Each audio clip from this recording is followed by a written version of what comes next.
Assalamualaikum warahmatullahi wabarakatuh. Dahulu kala ada seorang pemuda yang tampan dan gagah. Ia bernama Awang Sukma. Awang Sukma mengembara sampai ke tengah hutan yang belantara. Ia tertegun melihat aneka macam kehidupan di alam hutan. Ia membangun sebuah rumah pohon di sebuah dahan pohon yang sangat besar. Kehidupan di hutan rukun dan damai. Setelah lama tinggal di hutan, Awang Sukma diangkat menjadi penguasa daerah itu dan bergelar datuk. Sebulan sekali, Awang Sukma berkeliling daerah kekuasaannya dan sampailah ia sebuah telaga yang jernih dan bening. Telaga tersebut terletak di bawah pohon yang rindang dengan buah-buah yang banyak. Berbagai jenis burung dan serangga hidup dengan riang. Alangkah indahnya telaga ini. Ternyata hutan ini menyimpan keindahan yang luar biasa, gumam Datuk Awang. Keesokan harinya, ketika Datuk Awang Sukma sedang meniup serulingnya, ia mendengar suara riuh rendah di telaga. Di sela-sela tumpukan batu yang bercelah, Datuk Awang Sukma mengintip ke arah telaga. Betapa terkejutnya Awang Sukma ketika melihat ada 7 orang gadis cantik sedang bermain air.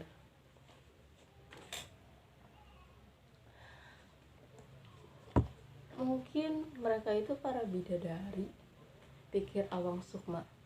7 gadis cantik itu tidak sadar jika mereka sedang diperhatikan dan tidak menghiraukan selendang mereka yang digunakan untuk terbang bertebaran di sekitar telaga.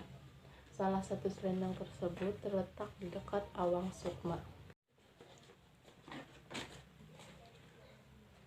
Wah, ini kesempatan yang baik untuk mendapatkan selendang di pohon itu, gumam Datuk Awang Sukma. Mendengar suara dedaunan, para putri terkejut dan segera mengambil selendang masing-masing. Ketika 7 putri tersebut ingin terbang, ternyata ada seorang putri yang tidak menemukan pakaiannya. Ia telah ditinggal oleh ke-6 kakaknya. Saat itu Datuk Awang Sukma segera keluar dari persembunyiannya. Jangan takut Tuan Putri, hamba akan menolong asalkan Tuan Putri sudi tinggal bersama hamba. Bujuk Datuk Awang Sukma. Putri bungsu masih ragu menerima uluran tangan Datuk Awang Sukma. Namun karena tidak ada orang lain, maka tidak ada jalan lain untuk putri bungsu kecuali menerima pertolongan Awang Sukma. Datuk Awang Sukma sangat mengagumi kecantikan putri bungsu. Demikian juga dengan putri bungsu, ia merasa bahagia berada di dekat seorang yang tampan dan gagah. Akhirnya mereka memutuskan untuk menjadi seorang suami istri. Setahun kemudian, lahirlah seorang bayi perempuan yang cantik dan diberi nama Kumalasari. Kehidupan keluarga Datuk Awang Sukma sangat baik. Namun, pada suatu hari, seekor ayam hitam naik ke atas lumbung dan mengais padi di atas permukaan lumbung. Putri bungsu berusaha mengusir ayam tersebut. Tiba-tiba matanya tertuju pada sebuah bumbung bambu yang tergeletak di atas kaisan ayam. Apa kira-kira isinya ya? Pikir putri bungsu. Ketika bumbung itu dibuka, putri bungsu terkejut dan berteriak gembira. Ini selendangku, seru putri bungsu. Selendang itu pun didekapnya erat-erat. Perasaan kesal dan jengkel tertuju pada suaminya, tetapi ia pun sangat sayang pada suaminya.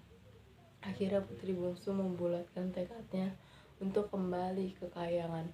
Kini saatnya aku harus kembali, katanya dalam hati. Putri bungsu pun segera mengenakan selendangnya dan sambil menggendong bayinya. Datuk Awang pun terpana melihat kejadian itu.